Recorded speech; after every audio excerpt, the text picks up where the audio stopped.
Spring 1941. Lieutenant John S. Thoch sat at his kitchen table in Coronado, California, staring at a classified intelligence bulletin that had just arrived from the Pacific. The document described a new Japanese fighter aircraft called the Mitsubishi A6M0. The specifications were terrifying. Climb rate of 5.0 feet per minute, exceptional maneuverability, and a turn radius that could put the Zero on any American fighter's tail in seconds. Thoch read the numbers again, hoping he had misunderstood. The Zero could outclimb, outturn, and outmaneuver every aircraft in the United States Navy's arsenal. His squadron, Fighting Squadron 3, flew 4F Wildcats reliable machines, but hopelessly outmatched by these specifications. At 36 years old, Thoch had spent over a decade in naval aviation since graduating from the Naval Academy in 1927. He had earned a reputation as an expert in aerial gunnery and a skilled test pilot. But expertise meant nothing if your aircraft couldn't compete with the enemy's. The problem consumed him. Every evening after flight operations, Thoch would return to his small rented house and wrestle with the same impossible question. How do you beat an enemy who can outturn you? Traditional fighter doctrine offered no answers. Since World War I, air combat had followed a simple principle. Fighters engaged individually in turning dogfights. The more maneuverable aircraft won against the Zero. That doctrine was a death sentence. Thoch also wrestled with another problem that had bothered him for years. The Navy's standard fighter formation was a three-plane section, 1 leader and 2 wingmen.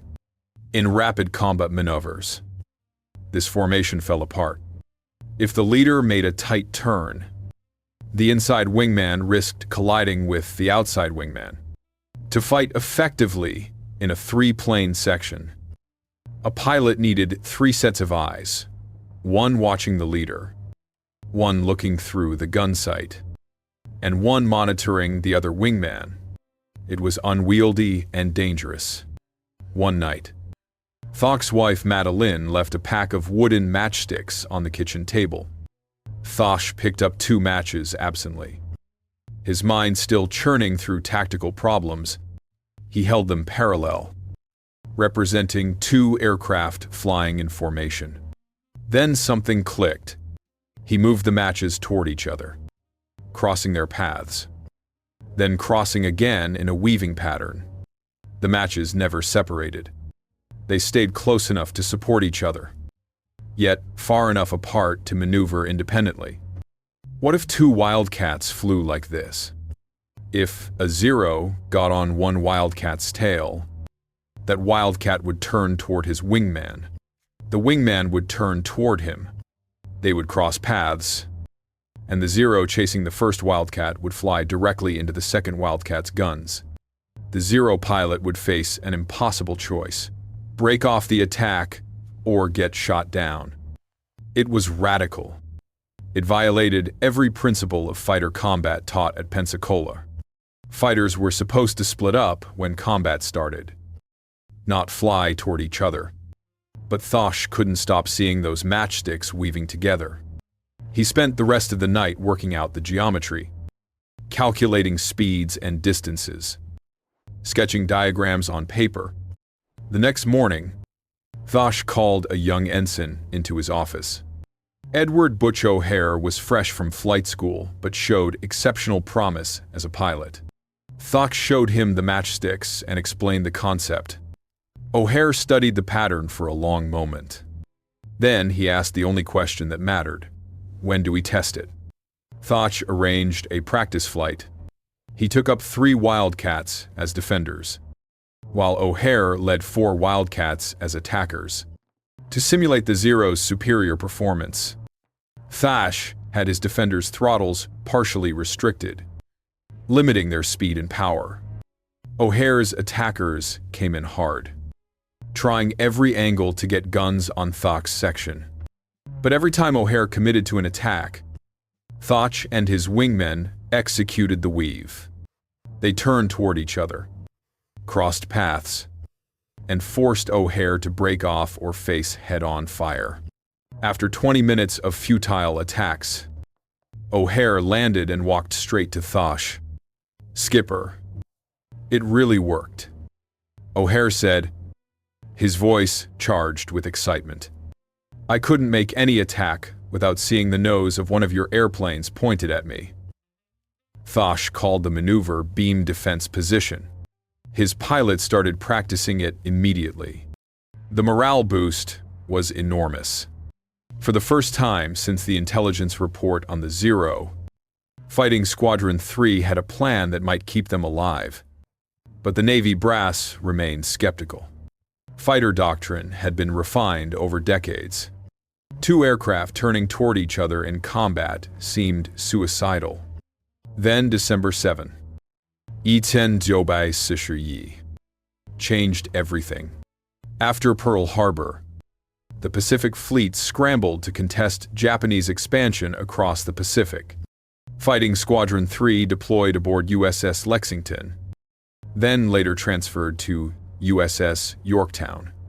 Throughout early 1942, American pilots encountered Zeros in combat and confirmed the intelligence reports. The Japanese fighter was every bit as deadly as advertised. American fighters were being slaughtered.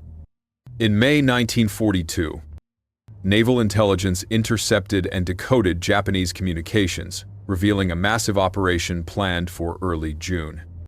The target was Midway Island, a strategic American outpost northwest of Hawaii. The Japanese were committing 4 aircraft carriers and over 200 aircraft to the attack. Admiral Chester Nimitz gathered every available carrier to defend Midway. He had 3 carriers against Japan's 4. His pilots were less experienced.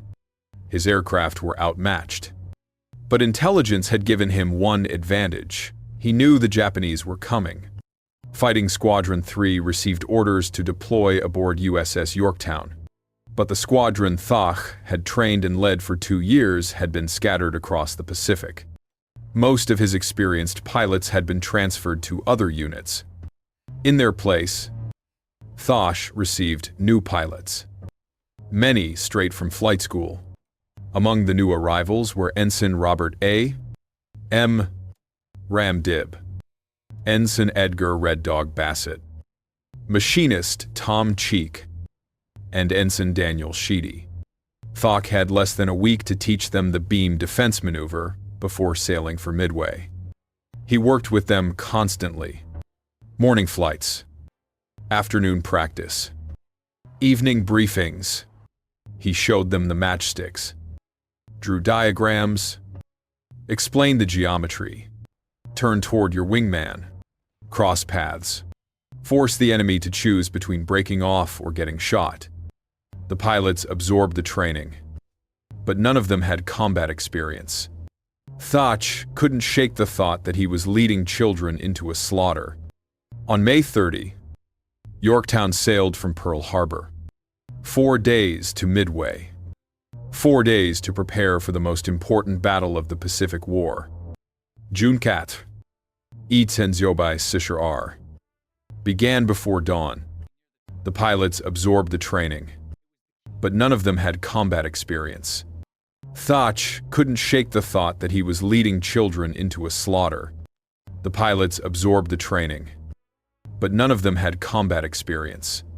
Thoch couldn't shake the thought that he was leading children into a slaughter. Thoch led 6 Wildcats as fighter escort. His section consisted of himself, Ensign Dib as his wingman, and Lieutenant Brainerd Macomber flying close formation. A second section of 3 Wildcats flew nearby, Ensign Bassett, Machinist Cheek, and Ensign Sheedy. 6 American fighters escorting 12 torpedo bombers against the entire Japanese carrier fleet. The flight to the target took over an hour. Thoch kept his fighters at altitude, scanning the sky for enemy aircraft. Below, The torpedo bombers struggled to maintain formation at their painfully slow attack speed. At 0930 hours, lookouts spotted the Japanese fleet. 4 massive aircraft carriers steamed in formation: Akagi, Kaga, Soryu, and Hiryu. Dozens of screening cruisers and destroyers surrounded them. And above the fleet, black dots against the morning sky Zeros. Lots of them. Massey's torpedo bombers began their descent, dropping to wave-top altitude for their attack run. Thok's fighters followed, staying above the Devastators to provide cover. Then the Zeros dove. 15 to 20 Japanese fighters plummeted from altitude, their superior speed allowing them to reach the American formation in seconds. They ignored Thok's Wildcats initially, focusing on the defenseless torpedo bombers. Thash watched in horror as Zeros made firing passes on the Devastators. One American bomber burst into flames and crashed into the ocean. Then another. All fighters. "Engage!" Thach called over the radio. But before his pilots could react, several Zeros broke from their attack on the torpedo bombers and climbed toward the Wildcats. They had been waiting for this. Bassett's Wildcat, flying slightly behind the main formation, took the first hit. 20mm cannon shells ripped through his aircraft's engine and fuel tank. Fire erupted from the cowling. Bassett's fighter rolled, fell toward the ocean, and exploded on impact. Thok felt his stomach drop. One pilot dead in the first 30 seconds. More Zeros were closing now. Selecting targets, Thosh made a split-second decision. Dib. On me. Execute beam defense. Thoch turned his Wildcat hard to the left, directly toward Dib's position. Dib, remembering the training, turned toward Thosh. The two Wildcats hurtled toward each other at a combined closing speed of nearly 400 miles per hour. 2 Zeros had committed to Dib's tail, lining up for a kill shot. They expected Dib to turn away, to try running, or to attempt a futile turning dogfight. Instead, Dib flew straight at Thosh. At the last moment, both Wildcats banked hard. Thosh pulled right. Dib pulled left. They crossed with barely 100 feet of separation. The 2 Zeros chasing Dib suddenly found themselves face to face with Thoch's guns. Thoch opened fire. 6 50 caliber machine guns hammered out 70 rounds per second. Tracers streaked across the sky. The lead Zero took hits across its engine, cowling, and wing root. Black smoke poured from the fighter. It rolled inverted and fell away. The second Zero pilot broke off immediately, diving away from the engagement. Thoch and Dib continued the weave, turning back toward each other for another crossing. A third Zero tried to follow Dib through the pattern but found Thoch waiting on the opposite side. Thoch fired again, hitting the Zero's fuel tank. The Japanese fighter exploded in a ball of orange flame. For the first time in the Pacific War, Zeros were running from American fighters. Lieutenant Macomber had been flying close to Thosh, but his radio was malfunctioning. He hadn't heard the order to execute the beam defense and was fighting independently, trying to keep a Zero off his tail through hard turns. His Wildcat took several hits, bullets punching through his wing and tail surfaces. But the rugged aircraft kept flying. Thatch called to Dib. Ram. You're section leader now. Keep the weave going. Then Thok dove to help Macomber. He came down on the Zero, pursuing Macomber from above and behind. The Japanese pilot never saw him. Thoch fired a 2-second burst. The Zero's engine disintegrated. It fell toward the ocean, trailing fire. 3 Zeros down. Thok's first kills of the war. But the battle was far from over. More Zeros were climbing toward them. Below, the torpedo bombers were being massacred.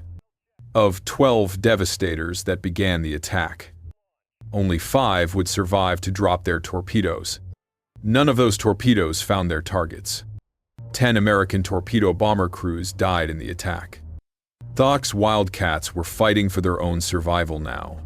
Cheek and Sheedy executed the weave pattern together, successfully breaking up several Zero attacks. Dib and Thosh continued their weaving dance, each protecting the other. The dogfight lasted nearly 10 minutes, an eternity in aerial combat. Thock's after-action report would later note that it was indeed surprising that any of our pilots returned alive. When the Zeros finally broke off to refuel, all 5 surviving Wildcats were still flying. Macomber's aircraft was shot full of holes but flyable. Thosh had expended most of his ammunition. They turned for home. The dogfight lasted nearly 10 minutes, an eternity in aerial combat. Thock's after-action report would later note that it was indeed surprising that any of our pilots returned alive. As Thoch climbed back toward Yorktown, he looked down at the Japanese fleet. Massive explosions were erupting from 3 of the 4 enemy carriers. American dive bombers from Enterprise and Yorktown had arrived while the Zeros were fighting at low altitude. Without fighter cover, the Japanese carriers were defenseless. 3 of them, Akagi, Kaga, and Soryu, were burning catastrophically. They would all sink within hours. The 4th carrier, Hiryu, would launch a counterattack that afternoon, damaging Yorktown badly enough to force her abandonment. But by evening, Hiryu would also be sunk by American dive bombers, the turning point of the Pacific War. And Thock's beam defense maneuver had played a crucial role. His fighters had survived against impossible odds, tying up Japanese Zeros at the critical moment when dive bombers needed clear skies above the enemy carriers. After landing on Yorktown, Thoch filed his combat report. He described the beam defense maneuver in detail, explained how it had worked against superior enemy fighters, and strongly recommended immediate adoption across all fighter squadrons. His hands were still shaking as he wrote, "Not from fear, but from the realization that American pilots didn't have to die every time they met Zeros." The report made its way up the chain of command. Lieutenant Commander James Flatley, another experienced fighter squadron commander who had independently developed similar tactics, read Thock's report with great interest. Flatley had successfully used coordinated fighter tactics at the Battle of Coral Sea in May. Flatley and Thock met during Thock's brief leave after Midway. They compared notes, shared experiences, and refined the tactic together. Flatley began calling it the Thach Weave in honor of its creator. The name stuck. Onjunkins. Admiral Nimitz reviewed Thock's combat report and the mounting evidence from other engagements. The weave worked. It was saving lives. By late June, orders went out across the Pacific Fleet. All fighter squadrons would adopt the Thosh Weave as standard combat doctrine. Mandatory training began immediately. But training took time, and Japanese pilots were adapting. On July 7, over Guadalcanal, 12 Wildcats from 6 different squadrons encountered 32 Zeros. 4 pilots knew the weave. 8 did not. The 8 who fought independently were slaughtered. 6 were shot down. The 4 who executed the weave survived without damage and shot down 7 Zeros between them. The message was brutal and clear: learn the weave or die. Admiral William Halsey, commander of South Pacific Forces, issued emergency orders. Every fighter pilot in his area of operations would learn the Thoch Weave within 2 weeks. No exceptions. Thoch was pulled from combat operations and sent to Guadalcanal to teach. He spent 3 weeks on Henderson Field, training every fighter squadron on the island. He showed hundreds of pilots the matchsticks, drew the diagrams on every available blackboard, flew demonstration missions until he was exhausted. The tactics spread rapidly.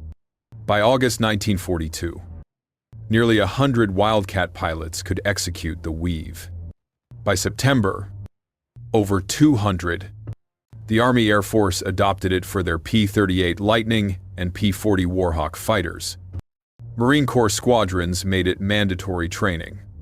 The results were dramatic and measurable. In the 6 months before the weave became standard doctrine, American fighters had a kill-to-loss ratio of approximately 0. Wir gegen eins against zeros. For every 10 American fighters lost, they shot down 4 Japanese aircraft. By October 1942, after widespread adoption of the weave, the ratio had improved to 2. EBE. American fighters were shooting down 2 zeros for every Wildcat lost. Japanese pilots began warning each other about the American crossing pattern. Intercepted radio communications from September 1942 showed Japanese squadron commanders ordering their pilots not to commit to tail chases, not to follow American fighters into coordinated defensive maneuvers. But disengaging meant losing the fight. Giving up meant allowing American bombers to reach their targets unmolested. The Zero was still faster and more maneuverable than the Wildcat, but the weave had neutralized those advantages. Superior performance meant nothing if you couldn't get your guns on target without flying into somebody else's guns. Thosh received the Navy Cross in February 1943 for his tactical innovation. The citation praised his development of fighter tactics that have saved numerous American lives and contributed significantly to the success of U.S. Naval Aviation Operations. But Thosh barely noticed the medal. He was focused on numbers. In the 6 months before the weave, the Pacific Fleet had lost 137 Wildcats in combat with Zeros. In the 6 months after widespread adoption, they lost 41. 96 pilots who came home because 2 matchsticks could cross paths. The Navy promoted Thosh and assigned him to training duty. He hated being pulled from combat, but understood the logic. He could kill a few Japanese pilots as a squadron commander, or he could save hundreds of American pilots as an instructor. Over the next 18 months, Thosh trained more than 800 naval aviators in the weave tactic. Every one of those pilots took the technique to combat. Every one survived engagements they might not have survived otherwise. The war in the Pacific continued for 3 more brutal years. American industry began producing superior fighters, the F-6, F-Hellcat, and F-4U Corsair, that could match or exceed the Zero's performance. But even in these better aircraft, pilots continued using the THAC weave. The principle worked regardless of aircraft type. During the Korean War in the 1,950 seconds, the weave was adapted for jet fighters. F-86 Sabre pilots used it against Soviet-built MiG-15 seconds over North Korea. The MiG could outturn the Sabre at certain speeds, but the weave negated that advantage. In Vietnam, F-4 Phantom pilots adapted the tactic for supersonic speeds. They called it Fluid 4 formation. The principle remained identical to THAC's matchstick experiment, 2 aircraft weaving to protect each other, forcing the enemy to choose between breaking off or getting shot. John Thax continued serving in the Navy for 30 more years after World War II. He commanded carrier groups, developed new tactical doctrines, and trained thousands of pilots. The Navy promoted him steadily, commander in 1946, captain in 1952, Rear Admiral in 1960. He never flew combat again after Midway. But his impact on naval aviation was immeasurable. During his later career, Thach developed another tactical innovation called the Big Blue Blanket, an aerial defense system against kamikaze attacks that saved countless American ships and sailors during the final year of the Pacific War. Thach retired from the Navy in 1973 as a full admiral with 46 years of service. He moved back to Coronado, California, to the same neighborhood where he had first experimented with matchsticks 32 years earlier. He lived quietly in retirement, rarely speaking about the war. When reporters asked about the weave, he always gave the same answer. It wasn't genius. It was desperation. I just wanted my boys to come home. But fighter pilots never forgot him. Every year on June 4, the anniversary of Midway, naval aviators from around the country would call Thach. They would thank him. They would tell him stories about how the weave had saved their lives or their wingman's life during combat over the Pacific, Korea, or Vietnam. Thach listened to every story, remembered every name. In 1981, the Navy named a building at Naval Air Station Pensacola in his honor. Thach Hall became the fighter pilot training facility where every naval aviator earning their wings would learn about the legendary commander who changed air combat with matchsticks. A bronze plaque at the building's entrance bears Thach's face and 3 words: innovate, adapt, survive. John Smith Thach died on April 15, 1982, in Coronado, California, 4 days before his 76th birthday. His funeral at Fort Rosecrans National Cemetery drew over 300 naval aviators, many in their 70s and 80s, men who had flown Wildcats in 1943, Sabres in 1952, Phantoms in 1968, and Hornets in 1980. All of them alive because one commander had played with matchsticks on a kitchen table in 1941. The Thach weave remains taught at every fighter pilot school in the United States military. Modern versions have been adapted for stealth fighters and beyond visual range combat. But the core principle never changed. 2 aircraft protecting each other, turning toward each other, crossing paths. Surviving together when surviving alone would be impossible.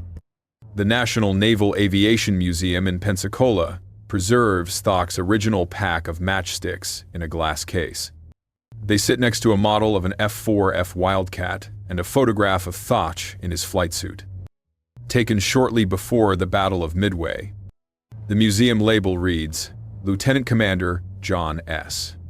Thach used these matches to develop the tactical formation that saved over 2,000 American pilots during World War II and changed the nature of aerial combat forever. School groups walk past that case every day. Most don't stop, but fighter pilots always stop. They look at those matchsticks and understand innovation doesn't always come from advanced technology or massive resources. Sometimes it comes from a desperate man sitting at a kitchen table, moving 2 wooden matches across a surface, trying to find a way to keep his people alive. Sometimes the difference between victory and defeat, between life and death, comes down to seeing a familiar object in an unfamiliar way, to asking, what if, when everyone else accepts, that's how it's always been done? Thach saw matches as more than matches. He saw them as aircraft, as a tactical solution, as a way to save lives. And because of that vision, thousands of men came home from war who might not have otherwise. The frigate, USS Thach, FFG-43, served in the Ubersent X-3s. IS-1, Navy from 1984 to 2013, bearing the Admiral's name across the world's oceans. When it was decommissioned, the ship's bell was presented to the Naval Academy, where it hangs in Memorial Hall alongside the bells of other ships named for naval heroes. But Thoch's real legacy isn't a ship or a building or a plaque.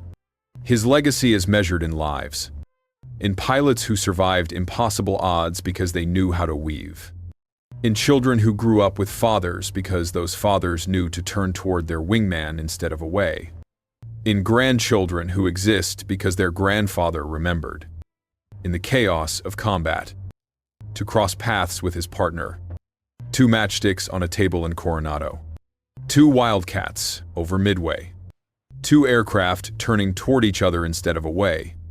That simple reversal of instinct, that counterintuitive decision to fly toward danger instead of fleeing from it, saved thousands of lives and helped win the Pacific War.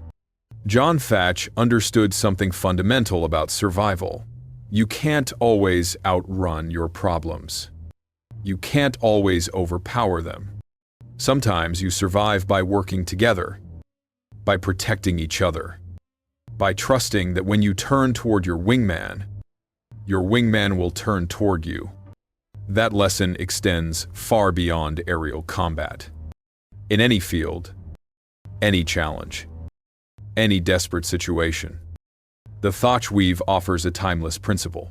When faced with a superior opponent, don't fight their fight. Change the rules. Innovate. Adapt. Work together. And sometimes, the best innovations come not from complexity, but from elegant simplicity. 2 matchsticks crossing paths. That's all it took to change history.